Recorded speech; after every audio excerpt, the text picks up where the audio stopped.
What's going on, everybody? Doc here, Average Gamer Guys, back again. Escape from Tarkov. We got a lot to talk about. Merry Christmas, Happy Holidays, and Happy Wipe. We got a lot to jump into, so I'm going to get right into it. This is going to be a walkthrough of patch 0.14 for Escape from Tarkov, in addition to patch 0.1.4.1 for Arena. So we've got double patch notes in this one. We had the Escape from Tarkov patch go up like 48 hours ago by the time this goes live, and then the patch for Arena will have gone up just a few hours ago, maybe, or 12 hours or so ago from the recording of this. We're going to try to get this one up here quick.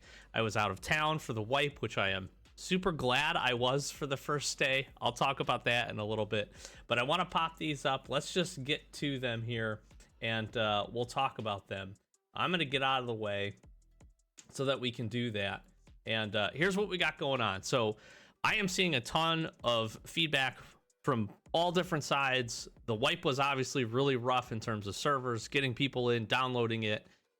We'll talk about that maybe at the end. However, everything that I am seeing, I have had a chance to play just a few raids, get my keybinds updated, and I am liking a lot of what I am seeing. Haven't played any of the new map yet, but just jumped in, played a few games. Recoil feels pretty good here to start. The vaulting mechanic is actually awesome. I've been running a few raids of interchange just to get some hideout stuff. So there's a lot of really positive things here, and I'm seeing, and what we're going to talk about in Arena is actually also going to be pretty dang cool. So let's get into this. We've got Ground Zero. This is the new map, levels 1 to 20. If you're above level 20, you can't get in. You can scav in. You have essentially four new quests that are opened up right at the start. We'll probably be putting a guide out, so if you want some help checking those out, check back here very quickly. We're going to have that up and running. I have heard a lot of folks really enjoy the map. It looks really cool. Lighting seems to be pretty spot on, but it's very small for a lot of players. So we'll see if that gets adjusted.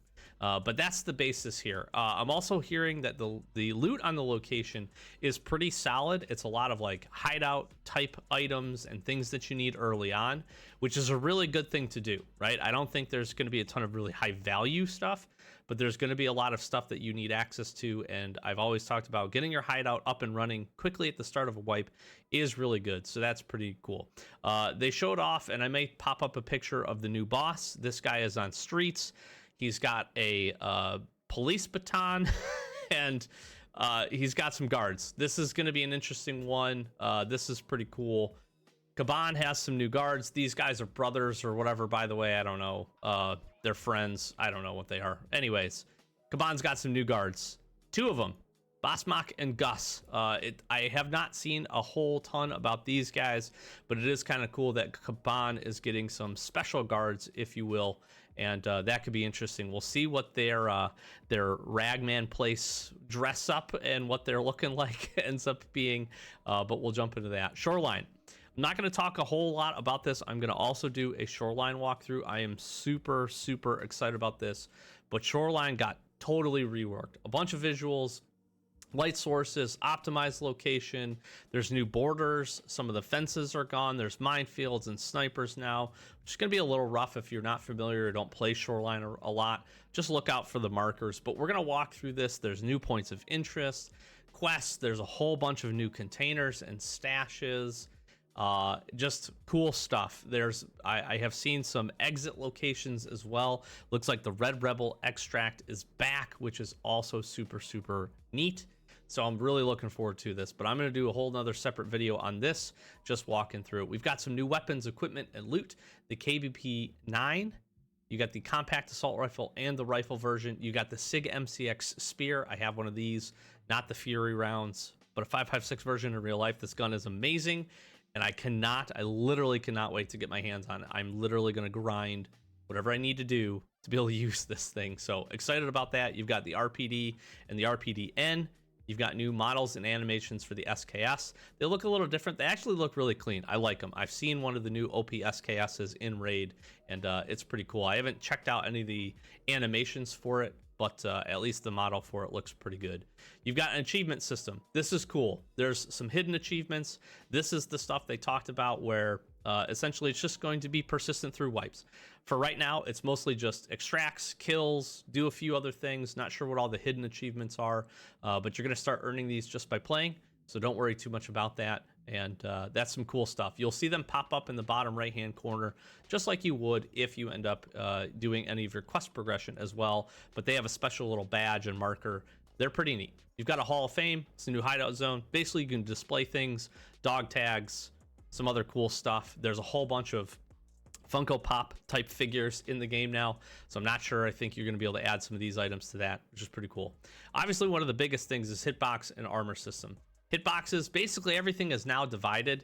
It's more specific to different locations on the body, on the head. I'm not going to go into the whole thing, but just realize you're going to get more information about how you died.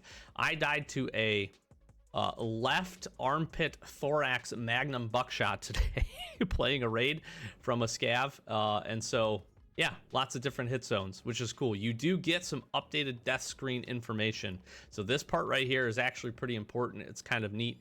You're going to learn and understand a little bit more about exactly where you got shot. As long as this remains accurate, and I don't have enough raids, I don't have any reason to believe it won't be, but as long as that remains accurate, that could be some good info. Armor. There's lots of new ballistic plates. There's tons of new armors. Here is the one thing that I will say. There are some armors that are essentially not impacted by this. Your PACAs, your UN armor. There's some stuff that has not changed. It's changed, but it's not modifiable. Not every armor that you're going to find has...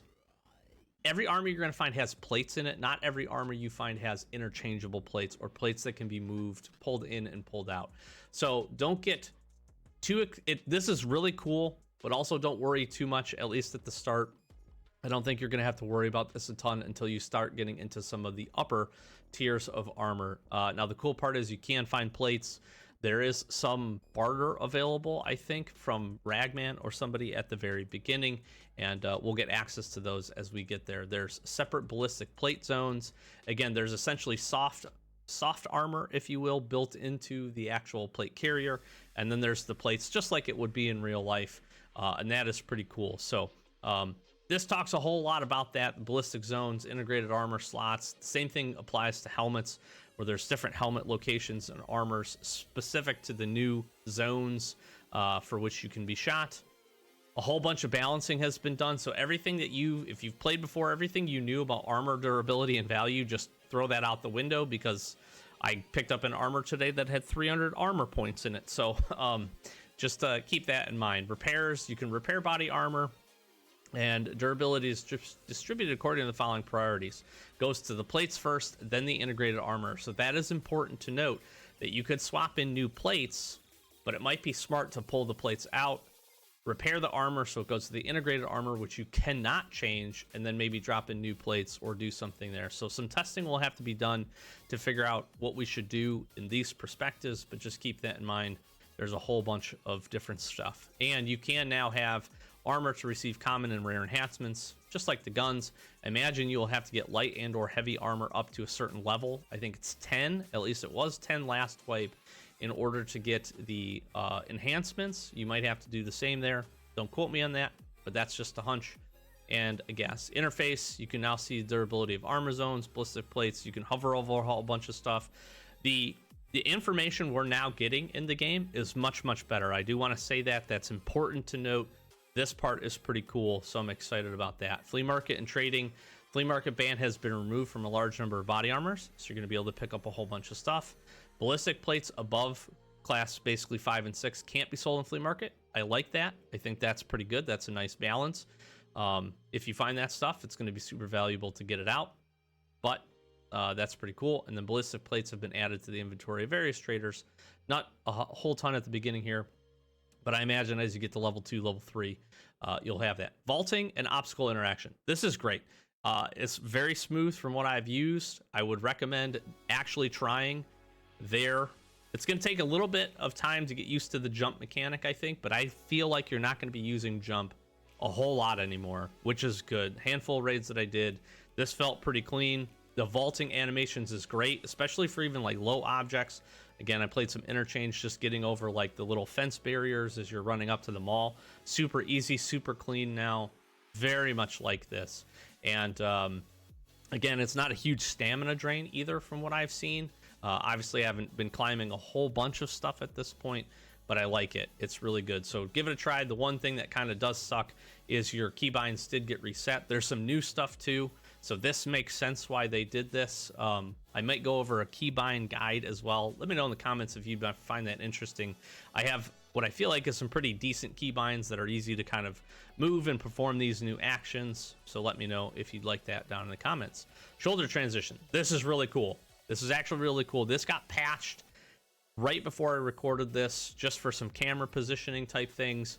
But this is really neat. I think this is going to work really good as intended, and very easy. Very, very easy to swap back and forth. So on here, again, I talked about this. All your controls have been reset to default. If you're hoping to pull them from Arena, you can't do that anymore because that also updated and changed your controls. So you have to change both. Hopefully you have a screen grab. But again, if you want my or recommendations on these, I have changed these. I don't like mouse 4 for the shoulder transition. I like to put my leans on my mouses. I think that makes it easier. But again, I think I have a decent preset at this point, playing around with it a little bit. And then ammo loading, you can essentially load top, loop, and bottom of your magazines. So you can create 30 unique magazine loading presets if you want to top load really, really good ammo. If you want to put some magazine, some ammo in the middle and the bottom, you're going to be able to do that based on what you have accessible. So this is really cool. This makes this system, once you spend a little bit of time to set these up, I think this will be really, really awesome. And that's pretty neat. So just like we're getting, armor presets and loadout presets, we're now getting magazine presets, which is good. All of this stuff intended to make it easier to get into the raid, which is great. New recoil. I have not played around a ton, but the little bit that I did, this feels infinitely better. A lot of really positive feedback I'm seeing from people. Burst fires feel really, really good. Semi-auto shots are really, really clean. I'm curious to see, again, some full auto. I haven't messed around too much with the M4, but I saw a couple of videos that also look drastically better in this regard. So very, very excited about this.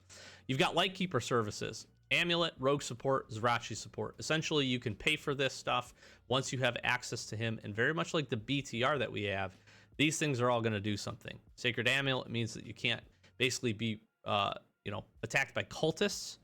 As long as you're wearing it. Rogue support gives you rogues.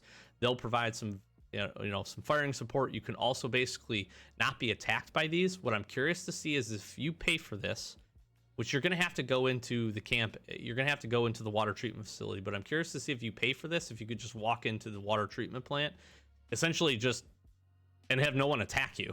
If that ends up being the case, this is going to be wild, although that's very late into the progression of Lightkeeper, so you probably don't need to do that, but it would be really interesting to see. And then you've got Zerachi support. Essentially, he'll just fire on people that you're attacking, and that's pretty wild as well. So get ready to have some fun and some friends. If you've got the money and you can progress, that's pretty cool. Weapon rack, you can now display your weapons. That's cool. Viewable profiles, you can check statistics, favorite weapons, all that good stuff. So spend some time modding out your profile if you want to do that. AI, a whole bunch of balance changes and movement changes, whole bunch of trader changes for prices and calibers and a whole bunch of stuff. Basically, almost everything is affected here. So we'll have to dive more into what that looks like. But seeing that other, ammos have been moved around a lot, you're getting more rewards for ammos, it seems like, with some of the quest progressions. So that's going to just require that if you want to be able to do that. So just keep that in mind. And they talk about that here. Expanded quest rewards do not be rewarded more often with unlocking previously unavailable trade offers, barters, ammo, and armor crafting supplies. You've got a new kind of order for quests. Friend from the West Part 2 set up, Inform Means Arm, Chumming, Bullshit, Silent Caliber. I don't know if this is good or bad. I know a lot of people hate Silent Caliber, Bullshit, and some of these, it just knocked them out. I don't know. Tarkov Shooter Part 4 I am seeing is now killing PMCs, 5 of them, from 80 meters away with a bolt action instead of getting your sniper skill up to level 3. So that one's kind of interesting. We'll see how this one pans out. To a certain extent, that's better. To a certain extent, that's worse. So we'll have to see and play around with that. Balance is changing to crafting. I haven't opened up enough of these, but I'm curious to see what we're going to get. I will tell you that in the hideout itself, there is some additional kind of quality of life information for when you're installing or upgrading your different parts of your hideout. You're going to see certain things that you can unlock now, such as like being able to modify weapons with the workbench and things like that. So it is pretty cool. So they're just kind of continuing to refine that quality of life and just the visual information that we're getting, which is something a lot of people have been asking for.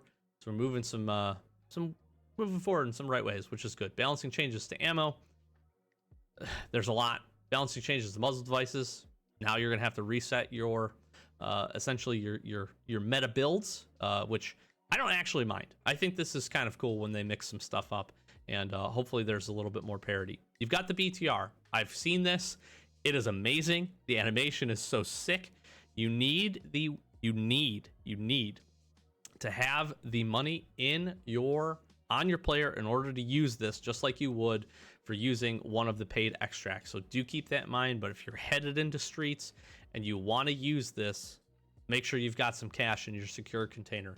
Taxi service. This can move you around. This is really cool. Move items to stash. It's a small window. I think it's a 2x4 if I'm not mistaken, but they will stay found in raid. It's only available for PMCs, obviously, but it takes about an hour for this service to then get to you, but you keep those items in raid. This part is really, really neat when you think about it. This is a great way to balance wanting to stay in the raid, but also finding some things that you need. This is only obviously going to be items that is, found in the raid that you can move. So certain like quest items and stuff like that, you're not going to be able to do from what I understand. But obviously anything you find, Salewas, you find, whatever, Bitcoin, whatever you need. Whatever you find, you can put it in there and you can move those items. And that's pretty neat. And then covering fire, basically, you can get covering fire from this thing. So these are the places that'll stop at Pinewood, the cinema, the crane, the apartment complex, the tram, and city center. That's pretty cool. The BTR is neutral all players unless you start attacking it, or if somebody has purchased covering fire. This will only work up until the service ends, and then it becomes neutral again. And the cost of the service depends on those different things, as well as your scav karma and your charisma skill. So these things are now kind of important to level up. That way they can reduce the cost. Obviously, I think you're probably paying less if you're a bear than a USEC. I haven't tested that. That's just a hunch. You've got some quality of life things. Hideout now is not on a rail system. You can move it around. That's cool. Certain things are open. The visual effect of painkillers has indeed been changed. You now essentially get a grayed out edge of it with the circle inside being in color, but no blurring and no hyper focus effect. It is very nice. This is probably the best change to this system I have seen. Losing the color on the edges certainly is a sort of disadvantage, but it's obviously not hindering you so much where you're just not going to see people. So that's really cool. I think people are generally going to like this, and I think this was a good way to have an effect that will have some effect, but without changing the game drastically for you. So back to pre-medding, I have a feeling is going to be the way of things here. Lots of changes, problems, things that have been fixed, and that's what we have. That took longer, very much longer than I had anticipated, but there's a ton here. This is a huge update. Look forward to jumping into it. Servers seem to be a little bit better today. Like I said, I was able to log in. I was able to play a handful of raids. My queue times were actually pretty decent, I will say. Scav timers were a little rough, but obviously lots of folks trying to go to interchange here early. So enjoy it. Some tons of new stuff to explore and check out. Let's jump into the arena patch notes here really quick. You've got a new location, Chop Shop, which is available for Shootout 2x2 and 3x3. I'll probably throw some screens up as I talk through the rest of this, but it looks pretty cool. So we've got a new map here, open and available and updated, and that's cool. Ranking, matchmaking changes. Holy shit. They're actually like listening, which is just so good. Thank you. Thank you. They're actually listening. Super, super cool. Now when searching for players, it matches you based not only on ARP, but also the average meta points of presets purchased in previous matches. What this is going to do, this isn't perfect. I'm not going to say this is perfect. I haven't played yet. But what it essentially is going to do is it's going to say if you've been using lower tier kits as you've been leveling these things up, you're going to go and you're going to be placed with people that are in your similar ARP, but also based on the meta points. So if you're buying these low tier kits, you're probably going to get a better chance of matching people with lower tier kits. I still expect there to be a lot of mismatched and misbalancing here, but just keep that in mind. This is a good step forward. Good step forward. I'm going to get it out of the way here for the rest of this. Vaulting, it's in here. It has not been optimized. So if you get to a certain point and it's just not, quite vaulting ready, keep that in mind. But they're working on this and they're finalizing it early into the beginning of the year. And that'll be good. But this is cool. Again, you're going to like vaulting. I promise that. Shoulder transition. It's here, which is really good because it's just nice. Also, left shoulder imposes a penalty for weapon sway while moving. That's important to note. You can't do it while prone or overhead or side blind firing, but you can do it walking, crouching, leaning, and other actions, which is pretty cool. All right. And again, I think this is going to be really useful for covering your left corners and being able to do some stuff here. Add this in with your leans. It's really nice. All controls have been reset. So again, if you're interested, I'll throw up a video of my presets and I'll talk about that. Recoil, vastly improved from what I have seen. I look forward to jumping in to some games tonight with some buddies and testing this out. But I am hearing and seeing that this is pretty good. Cash rewards, these have all been adjusted. All right. Different rewards, all that stuff. This is good. Essentially, you're making some more money. That's nice. Experience. This is the biggest one for me. My friends and I, we have been playing a few games and talking about this. It doesn't feel great when you go in and you top frag, but you lose a match. And that happens. Sometimes your team's just not synced, or you come up to a team that's all playing in Discord together as a group. That's difficult to do with a team of, a few randoms at least. So this actually is going to be a huge reward for being able to top frag and get some of that progression, even if you end up losing the match. Now, still winning the match and then top fragging is going to be a huge boost to experience. But even this, kills now go up to 250. You get a headshots kill up to 250, which is really, really nice. Double kill. This is in addition to the 2 kills. So you could get, 650 experience points for this, or triple kill. That all this is really good. Objective team capture goes up, you get double the experience, and then captures and shootouts, essentially the same thing. Defeats in team fight mode, now you get an additional 500 experience. You do get a little bit less for a victory, so there's a little bit of a balance here, but pretty much across the board, but it's not that bad. So this is pretty cool. I like this. This may nerf shootout a little bit, I'm not really sure. But that's pretty cool. And it's going to allow players to gain more experience if they perform well in the match, but did not win. This is a W in my opinion. Rating, amount of received rating for this. They've now changed this as well. So this is important to just kind of take, at least for shootout is important. This still needs adjustment, I think, for team fight, obviously, but they'll talk about that. And then I'm not going to go through every single one of these, but there's a whole bunch of changes to these things and a whole bunch of issues that they've also been working on fixing. So keep that in mind. But there's some, 2, 3, 4, 5, 6, 6 or 7 classes that they have adjusted with some different ammos and some things. So take a look at your run, your track here if you want, and make sure that maybe some things that you're going for aren't significantly changed. I haven't looked at these enough to know if they're good or bad, but just take a look at them, because that part is going to be important. A few other things that I want to talk about just really, really quickly. Here's the Chop Shop photos. I probably flashed them up, but these is some really cool stuff. Very much excited for this. This is really, really neat. I have not done a ton of shootout, but this is looking like a cool map. They've done a great job with map design, I feel like. So very, very excited about that. Last couple of things. Twitch drops are on the way. So they are going to do, as of this recording, I think it's the next day at 11:30 Eastern Standard Time. It goes live. There's drops, and then they're doing the drops event for, I believe, an entire 8 or 9 days through the 7th. All right. So on the 7th, everybody that streams it is going to have drops available. And then every day there's quite a few different streamers that are going to be running it. It's split into 2 groups. So 6 a.m. to 6 p.m. and whatever, I don't know, whatever it is, it's split into 2. You can watch. Go over there, support your streamers, support your friends, whatever the case, if they got drops. Get you some cool stuff for Escape from Tarkov. And I will be watching, for sure, the podcast, if you will, the Tarkov TV tomorrow. And we'll talk about anything else that they reveal or talk about.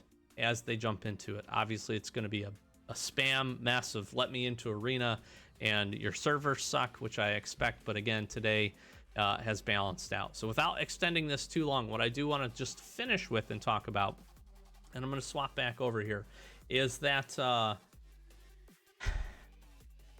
the beginnings of wipes are always tough. We got really spoiled, in my opinion, last wipe.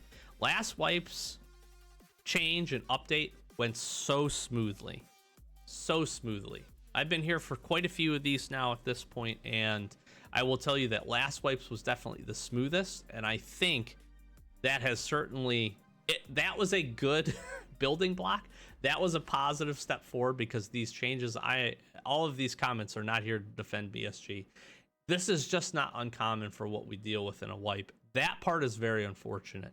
That part is extremely unfortunate. But it's not uncommon, and that's the unfortunate part. Servers really suck.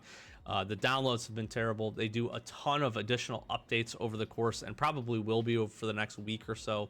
So just be prepared for that. My recommendation might be, wait, go play some Arena. That's getting some updates too, but if you need a Tarkov fix early, go jump into that.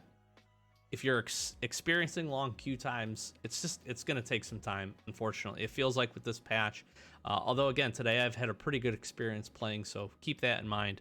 But that's just the way it is. And again, that's no excuse. They should have this figured out by now. This is a huge patch, tons of stuff updated and, you know, changed, and lots of different things going on. But a lot of the server and all that connectivity type issues, it was a launcher issue, it seems like, not so much getting into the game. So that's important to note.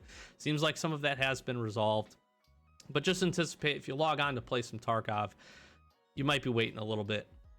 If you run your PMC, you're going to have a lot better opportunity to do that. You may want to consider not going to ground zero right away, where everybody's trying to get in and get their tasks done. That's just another little tip. The last thing I want to talk about and just say for everybody is, if you haven't had the opportunity to play yesterday or today, you're not 40 levels behind everybody. You might be 40 levels behind one or two folks, or the 0.0001% of people that play, maybe stream this game as they're living. But for everybody else, you're not that far behind. You're not behind at all. You're not going to be behind for the next handful of weeks, to be honest with you. With the holidays, people gone, you know, vacations, work, all that different stuff. Just go in, have some fun, play this. Again, we'll be putting a bunch of stuff up on the channel. We're going to start our hardcore series and our escape series back up. Probably going to record. Oh, I got booted. Probably going to record the first bit of those here today, tomorrow, over the next couple of days. Try to get the first episodes up for our new seasons. We'll also be putting up some guides like I talked about, probably the new quest guides for the first starting quests, a little bit of walkthrough talking about Ground Zero, a walkthrough of Shoreline. Again, let me know in the comments if you want to see some keybinds and some things. So stay tuned to the channel. We're going to try to cover as much as we can. We'll do a Tarkov TV breakdown as well whenever that goes live tomorrow, and get a chance to watch it, get your drops in, have fun with Arena. There's a whole bunch of Escape from Tarkov to be had lately, and I'm excited to get in and play some games, do some raids, and have some good times. So hopefully the holidays have been great. Happy New Year. I'm sure we'll see you before then, but Happy New Year. And if you would sincerely help me out, like, comment, subscribe. I'm gonna flash some socials. Thank you so much for all the support in 2023. Look forward to continuing to grow the channel here in 2024. Again, if you're a fan of Escape from Tarkov, if you're a fan of hardcore, be sure to stick around for those series. If you're new, our Escape series is a solo standard playthrough. We try to just really go through quests and talk about how we progress and how you can do the same on a limited number of hours. This game definitely takes grind, definitely takes, you know, kind of having a good idea of what you're jumping into, but there are some really easy and simple things that you can do to get some good progression, even with just playing for an hour or two every couple of days, like we're able to do on that account. So if you're interested, be sure to stop in that. We've got our new seasons going up here very, very quickly. With all that being said, I've been Doc. We are the Average Gamer Guys. Thanks for watching. Catch you in the next one, and happy Wipe Day. Peace.